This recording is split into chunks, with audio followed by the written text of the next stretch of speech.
ప్రత్యర్థి ఇలాకా నుంచి టీడీపీ బలంగా రీసౌండ్ ఇచ్చింది.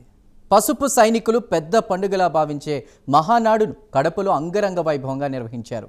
2024 ఎన్నికల్లో కూటమి అఖండ విజయం తర్వాత జరుగుతున్న తొలి మహానాడుని నభూతో నా భవిష్యత్ అన్నట్లుగా నిర్వహించారు. కడప మహానాడుపై మంత్రి లోకేష్ మార్క్ స్పష్టంగా కనిపించింది.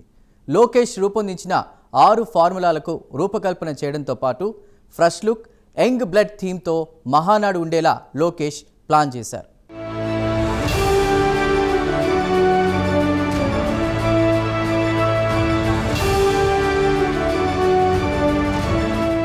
తెలుగువారి ఆత్మగౌరవం ప్రమాదంలో పడినప్పుడు, తెలుగు గడ్డపై ఢిల్లీ పెత్తనం సాగుతున్నప్పుడు జాతి అస్తిత్వాన్ని కాపాడడంతో పాటు ఔన్నత్యాన్ని చాటడానికి ఎన్టీఆర్ తెలుగుదేశం పార్టీ స్థాపించారు.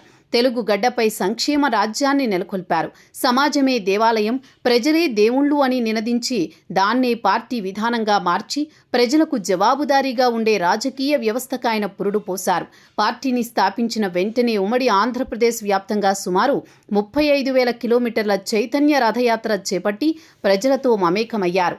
కాంగ్రెస్ పాలన ఢిల్లీ పెత్తనం అడుగడుగున ఆంధ్రుల ఆత్మగౌరవాన్ని దెబ్బతీస్తున్న సమయంలో ఎన్టీఆర్ ప్రజలందరికీ ఒక ఆశాకిరణమయ్యారు. ఫలితంగా పార్టీ స్థాపించిన 9 నెలల్లోనే తిరుగులేని ప్రజా అభిమానంతో ఆంధ్రప్రదేశ్లో తొలి కాంగ్రెసేతర ప్రభుత్వ అధినేతగా ఎన్టీఆర్ కొలువు తీరారు. తెలుగుదేశం పార్టీ అధికారంలోకి వచ్చాకే సమాజంలోని అణగారిన వర్గాలకు, కులాలకు రాజకీయంగా, సామాజికంగా గుర్తింపు వచ్చింది. బడుగుల బతుకుల్లో వెలుగులు నింపి, నిరుపేదల ఆకలి తీర్చి, గూడులేని దీనజనులకు నీడనిచ్చింది. మహోజ్వలంగా మొదలైన తెలుగుదేశం ప్రస్థానం నిర్విఘ్నంగా కొనసాగుతోంది. ఒక ప్రాంతీయ పార్టీని పార్లమెంటులో ప్రధాన ప్రతిపక్షంగా నిలిపిన ఘనత కూడా తెలుగుదేశానికే దక్కింది.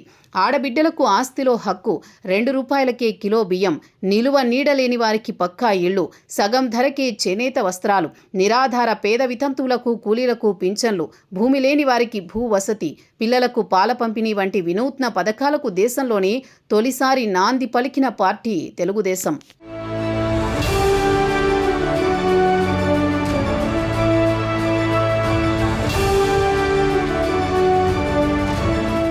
ఎన్టీఆర్ ఆశయ సాధన కోసం ఆయన అడుగుజాడల్లోనే ముఖ్యమంత్రి నారా చంద్రబాబు నాయుడు పయనిస్తున్నారు. ఎన్టీఆర్ పాలనలో సామాజిక సంస్కరణలు తెస్తే చంద్రబాబు ఆర్థిక అభివృద్ధి, విద్యుత్ సంస్కరణలు, టెక్నాలజీ వినియోగం మరియు పాలనలో అనేక కీలక సంస్కరణలు తెచ్చారు. కదులుదాం రండి, జన్మభూమి పథకాలతో ముఖ్యమంత్రి అయిన మొదట్లో చంద్రబాబు ఉమ్మడి ఆంధ్రప్రదేశ్కు సేవలందించారు. 2014లో విభజనతో నష్టపోయిన రాష్ట్రాన్ని టీడీపీ ప్రభుత్వం తిరిగి పుంజుకునేలా చేసింది. ఒకవైపు రాష్ట్రాన్ని అభివృద్ధి పథాన నడిపిస్తూనే ప్రజలకు మెరుగైన సేవలు, పథకాలను తెలుగుదేశం పార్టీ అమలు చేసింది. పోలవరం ప్రాజెక్టు, ప్రజా రాజధాని నిర్మాణాలు పూర్తి చేయడంతో పాటు రాష్ట్ర అభివృద్ధికి తెలుగుదేశం పిలుపునిచ్చింది.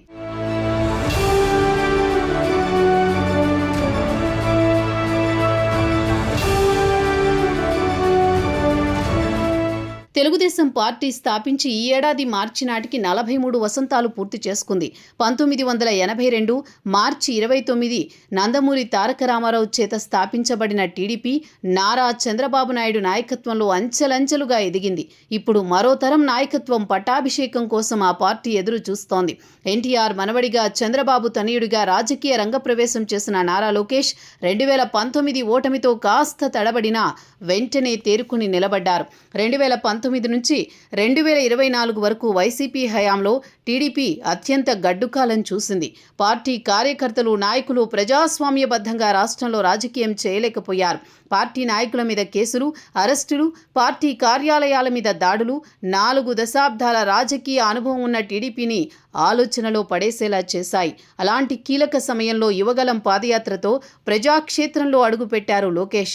తనను తాను తెలుసుకుంటూ ప్రజలకు, పార్టీ క్యాడర్కు దగ్గరవుతూ పార్టీ నాయకులలో వైసీపీపై పోరాటానికి ఆత్మస్థైర్యాన్ని నింపారు. చంద్రబాబు అరెస్టుతో టీడీపీని నిర్వీర్యం చేయడానికి వైసీపీ సామధాన భేద దండోపాయాలను ప్రయోగించింది. ఆ పరిస్థితులను తట్టుకుని తెలుగు తమ్ముళ్లలో ధైర్యం నింపారు లోకేష్. జనసేన పార్టీ అధినేత పవన్ కళ్యాణ్ సపోర్ట్తో పార్టీని నిలబెట్టుకున్నారు.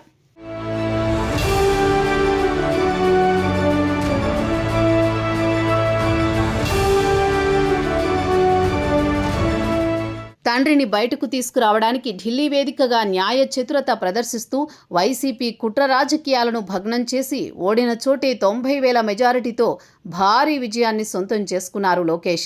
2024లో కూటమి ప్రభుత్వం అధికారంలోకి రావడం, తన తల్లికి జరిగిన పరాభవానికి, తన తండ్రికి జరిగిన అవమానానికి, పార్టీ క్యాడర్కు జరిగిన అన్యాయానికి, నాయకులకు జరగవలసిన న్యాయానికి సరైన నిర్వచనం చెప్పేలా రెడ్ బుక్తో తప్పు చేసిన వారిపై చట్టపర చర్యలకు ఆదేశించారు.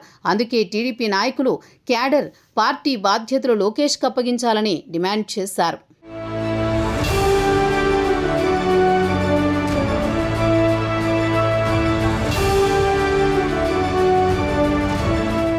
పార్టీ 43 ఏళ్లు పూర్తి చేసుకున్న తరుణంలో ఎన్టీఆర్ కలలు కన్న ఆశయాలను నిజం చేయడానికి మూల సిద్ధాంతం స్ఫూర్తితో పార్టీ విధానాల్లో నూతనత్వాన్ని తెచ్చేందుకు కడప మహానాడు 6 శాసనాలను ప్రతిపాదించి ఆమోదించింది.